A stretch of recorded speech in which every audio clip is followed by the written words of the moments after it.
నమస్తే BCN news కి స్వాగతం. నా పేరు నీలిమ. ముందుగా ముఖ్యాంశాలు. పాలకొల్లులో Alluri Sitaramaraju national film institute ప్రారంభం. తెలుగు చలనచిత్ర పరిశ్రమలో పాలకొల్లుకు విశిష్ట స్థానం ఉందన్న మంత్రి నిమ్మల.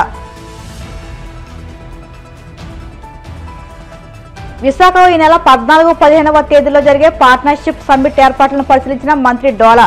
ఉద్యోగాల కల్పనకు ప్రభుత్వం ప్రత్యేక చర్యలు చేపట్టిందని వెల్లడి. శ్రీకాకుళం జిల్లా పరిషత్ కార్యాలయంలో DRC సమావేశం. జిల్లాను అన్ని విధాలా అభివృద్ధి చేసేందుకు కట్టుబడి ఉన్నామన్న మంత్రి కొండపల్లి శ్రీనివాస్.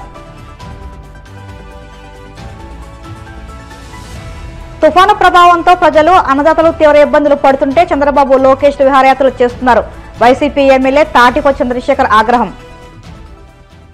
తెలుగు చలనచిత్ర పరిశ్రమలో పాలకొల్లుకు విశిష్ట స్థానం ఉందని మంత్రి నిమ్మల రామానాయుడు అన్నారు. పశ్చిమ గోదావరి జిల్లా పాలకొల్లులో Alluri Sitaramaraju national film institute ప్రారంభోత్సవానికి ముఖ్య అతిథిగా హాజరైన ఆయన మాట్లాడుతూ పాలకొల్లు కళలకు కళాకారులకు పుట్టినిల్లు అని పేర్కొన్నారు. ఆంధ్రప్రదేశ్లో చలనచిత్ర పరిశ్రమలో పాలకొల్లుకు ప్రత్యేక స్థానం ఉందని, రాష్ట్ర విభజన తర్వాత నవ్యాంధ్రప్రదేశ్లో టూరిజం అభివృద్ధికి ప్రభుత్వం ప్రాధాన్యం ఇవ్వడం సానుకూలమని తెలిపారు. పాలకొల్లులో ఫిల్మ్ ఇన్స్టిట్యూట్ ప్రారంభించడం, కొంతమందిని కళాకారులుగా తయారు చేయడానికి కృషి చేయడం సంతోషకరమని అన్నారు. పాలకొల్లులో ఈరోజు Alluri Sitaramaraju national film institute ప్రారంభించడం అనంటే ఈవేళ కళలకి కళాకారులకి ఒక గుర్తింపునిచ్చినటువంటి పాలకొల్లును కూడా ఈ ఇన్స్టిట్యూట్ ద్వారా రేపు భవిష్యత్తులో కూడా ఎంతో కళాకారులు తయారు చేయాలనేటువంటి తపనతోటే ఈ ఇన్స్టిట్యూట్ ఈరోజు ప్రారంభం కావడం. ఎందుకంటే ఈరోజు మనందరికీ తెలుసు, పాలకొల్లు అంటే కళాకారులకు కళలకు పుట్టినిల్లు. ఏదైతే అల్లు రామలింగయ్య గారు, దాసరి నారాయణరావు గారు, రవిరాజ పినిశెట్టి, రేలంగి నరసింహారావు, కోడి రామకృష్ణ గారు దగ్గర నుంచి ఎంతో మందిని ఈరోజు కూడా మనం చూస్తూ ఉన్నాం. ఒక జయగుండి అనంత శ్రీరామ్, ఇట్లా చెప్పుకుంటూ పోతే ఆ రోజు నుంచి ఈ రోజు వరకు కూడా ఆంధ్రప్రదేశ్ రాష్ట్రంలోనే తెలుగు చలనచిత్ర పరిశ్రమలోనే ఈరోజు పాలకొల్లుకి ఒక విశిష్టమైనటువంటి స్థానం ఉంది. అటువంటి పాలకొల్లు నుంచి ఇటువంటి ఇన్స్టిట్యూట్ ఈరోజు ప్రారంభించుకోవడం అంటే చాలా సంతోషం. ఉద్యోగాల కల్పనకు కూటమి ప్రభుత్వం ప్రత్యేక చర్యలు చేపట్టిందని విశాఖ జిల్లా ఇన్ఛార్జి మంత్రి డోలా బాల వీరాంజనేయ స్వామి వ్యాఖ్యానించారు. ఎన్నికల మేనిఫెస్టోలో తాము ఇచ్చిన 20 లక్షల ఉద్యోగాలని కల్పించడమే లక్ష్యంగా సీఎం చంద్రబాబు చర్యలు చేపడుతున్నారని పేర్కొన్నారు. ఆర్థిక కేంద్రంగా విశాఖ అభివృద్ధి చెందుతుందని ఉద్ఘాటించారు. ఏయూ ఇంజనీరింగ్ కాలేజ్ గ్రౌండ్లో ఈ నెల 14-15వ తేదీల్లో జరిగే పార్ట్నర్షిప్ సమ్మిట్ ఏర్పాట్లను మంత్రి పరిశీలించారు. మంత్రి వెంట ఎమ్మెల్యేలు వెలగపూడి వంశీకృష్ణ శ్రీనివాస్, విష్ణుకుమార్ రాజు, జిల్లా కలెక్టర్ అధికారులు ఉన్నారు. అందరికీ నమస్కారం అండి. ఈ నెల 14-15వ తేదీల్లో మన విశాఖ నగరంలో భాగస్వామ్య సదస్సుని ప్రతిష్టాత్మకంగా నిర్వహించేందుకు మన రాష్ట్ర ప్రభుత్వం ఏర్పాట్లు చేస్తూ ఉంది. ఈరోజు ఇక్కడ ఈ ఏయూ ఇంజనీరింగ్ కాలేజ్ గ్రౌండ్స్ ఏర్పాటు జరిగేదాన్ని కూడా మీరు గమనిస్తూ ఉన్నారు. ఇక్కడ పెట్టుబడులని వచ్చేందుకు గౌరవ ముఖ్యమంత్రి గారు, అదేవిధంగా ఐటీ శాఖ మంత్రులు, అదేవిధంగా క్యాబినెట్లోని చాలామంది మంత్రులు వెళ్ళి ఇన్వెస్టర్ని కూడా ఇన్వైట్ చేయడం జరిగింది. రేపు ఈ సదస్సులో 9.8 లక్షల కోట్ల పెట్టుబడులకు ఇక్కడ MOUs కుదుర్చుకునేటువంటి అవకాశాలు ఉన్నాయి. అది పెద్ద మొత్తంలో పెట్టుబడులకి ఒప్పందాలకి విశాఖ నగరం వేదిక కాబోతూ ఉంది. దీనిలో సుమారుగా 410 ఒప్పందాలు చేసుకునేటువంటి పరిస్థితిలో ఉన్నారు. దాంతోపాటు 2.7 లక్షల ఉద్యోగాల కల్పన కూడా ధ్యేయంగా పెట్టుకున్నాం. 2.7 లక్షల పెట్టుబడులకి 2.5 లక్షల ఉద్యోగాల కల్పనకి ఫౌండేషన్ స్టోన్స్ కూడా మనం ఇక్కడ వేసుకోబోతా ఉన్నాం. ఈ సదస్సుని దిగ్విజయంగా చేసేందుకు ప్రభుత్వం కృషి చేస్తూ ఉంది. ఇంతకుముందు ఇప్పటివరకు కూడా 10 లక్షల ఉద్యోగాలకు అవకాశాలు కల్పించడానికి ఏర్పాటు చేయడం జరిగింది. మేము మేనిఫెస్టోలో చెప్పిన విధంగా 20 లక్షల ఉద్యోగాల కల్పన కోసమే ప్రభుత్వం కృషి చేస్తూ ఉందని చెప్పి తెలియజేసుకుంటూ, విశాఖ నగరంలో కూడా భారీగా మనం సాంకేతిక పరంగా మనం పెట్టుబడులు ప్రోత్సహించడం జరిగింది. విశాఖ నగరాన్ని పూర్తి స్థాయిలో ఆర్థిక కేంద్రంగా అభివృద్ధి చేశారని ప్రభుత్వం కట్టుబడి ఉందండి. శ్రీకాకుళం జిల్లాను అన్ని విధాలా అభివృద్ధి చేసేందుకు కట్టుబడి ఉన్నామని జిల్లా ఇన్ఛార్జ్ మంత్రి కొండపల్లి శ్రీనివాస్ అన్నారు.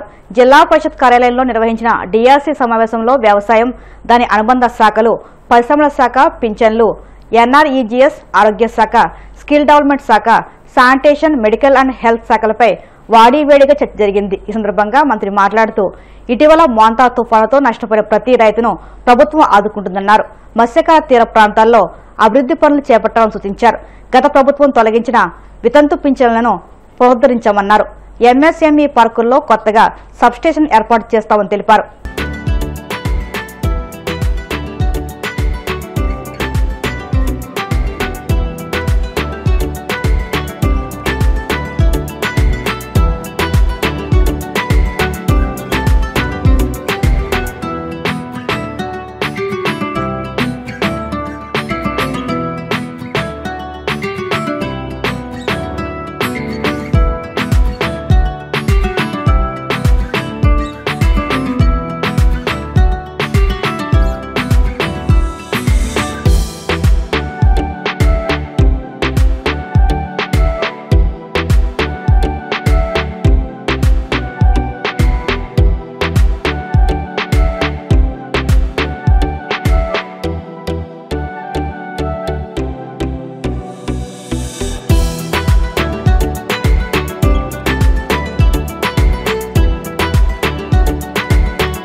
మీటింగ్ జరిగింది. ప్రధానంగా ఉన్నటువంటి సమస్యలను కూడా డిస్కస్ చేయడం జరిగింది.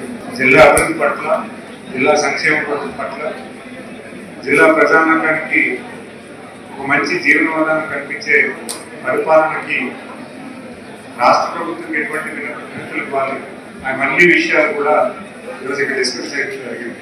ఈ జిల్లాలో ఎక్కువగా అగ్రికల్చర్ రిలేటెడ్ ఫ్యామిలీస్ ఉన్నాయి.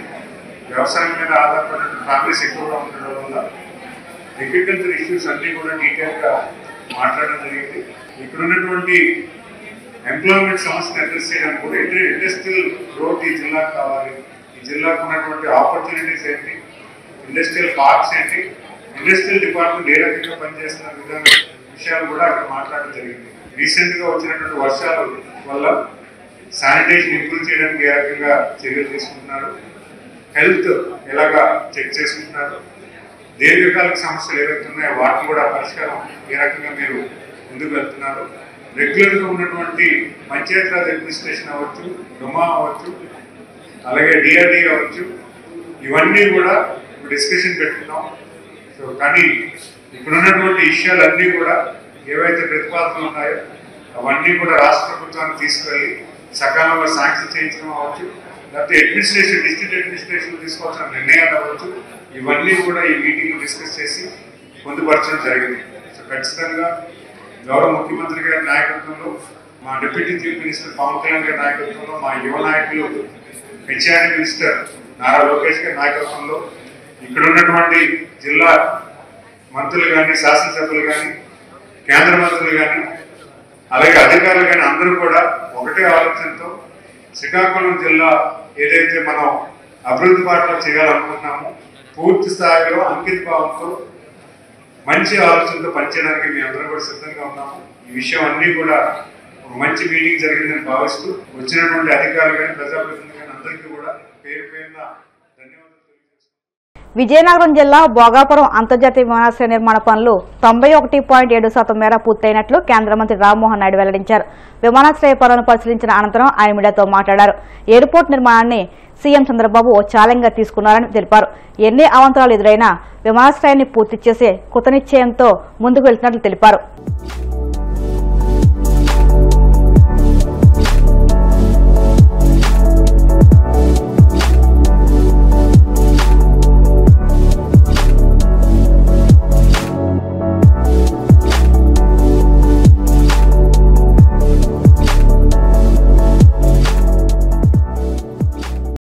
కిందటిసారి 13 సెప్టెంబర్ ఇక్కడికి రావడం జరిగింది. 13 సెప్టెంబర్ నాడు విచ్చేసినప్పుడు ఓవరాల్ ప్రాజెక్ట్ 86.61% కంప్లీట్ అయింది. చాలా దగ్గరలో ఉన్నాం ప్రాజెక్ట్ కూడా కంప్లీట్ చేసుకునే స్థాయిలో. ఈరోజు మళ్ళీ మనం వచ్చిన సందర్భంలో 91.7%, అంటే 86.61 నుంచి 91.7%కి ఈరోజు పూర్తి చేసుకునే పరిస్థితిలో ఉన్నాం.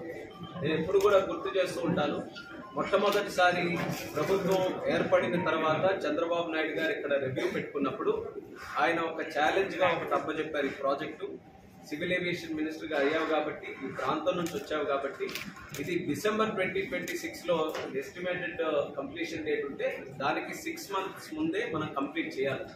సో ఆ ఛాలెంజ్ని స్వీకరించాం, యాక్సెప్ట్ చేశాం.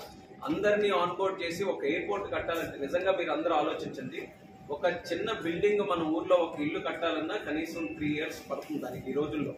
అందులో మనకి అనేక ఛాలెంజెస్ కూడా వస్తాయి. ఒకటి కన్స్ట్రక్షన్ ఛాలెంజెస్ అయితే, ప్రకృతి ఛాలెంజెస్, మనకి మాన్సూన్ వచ్చినా ఏ ఇబ్బందులు వచ్చినా ఇవన్నీ కూడా ప్రాజెక్ట్ డిలే అవడానికి కొన్ని కారణాలు ఉంటాయి.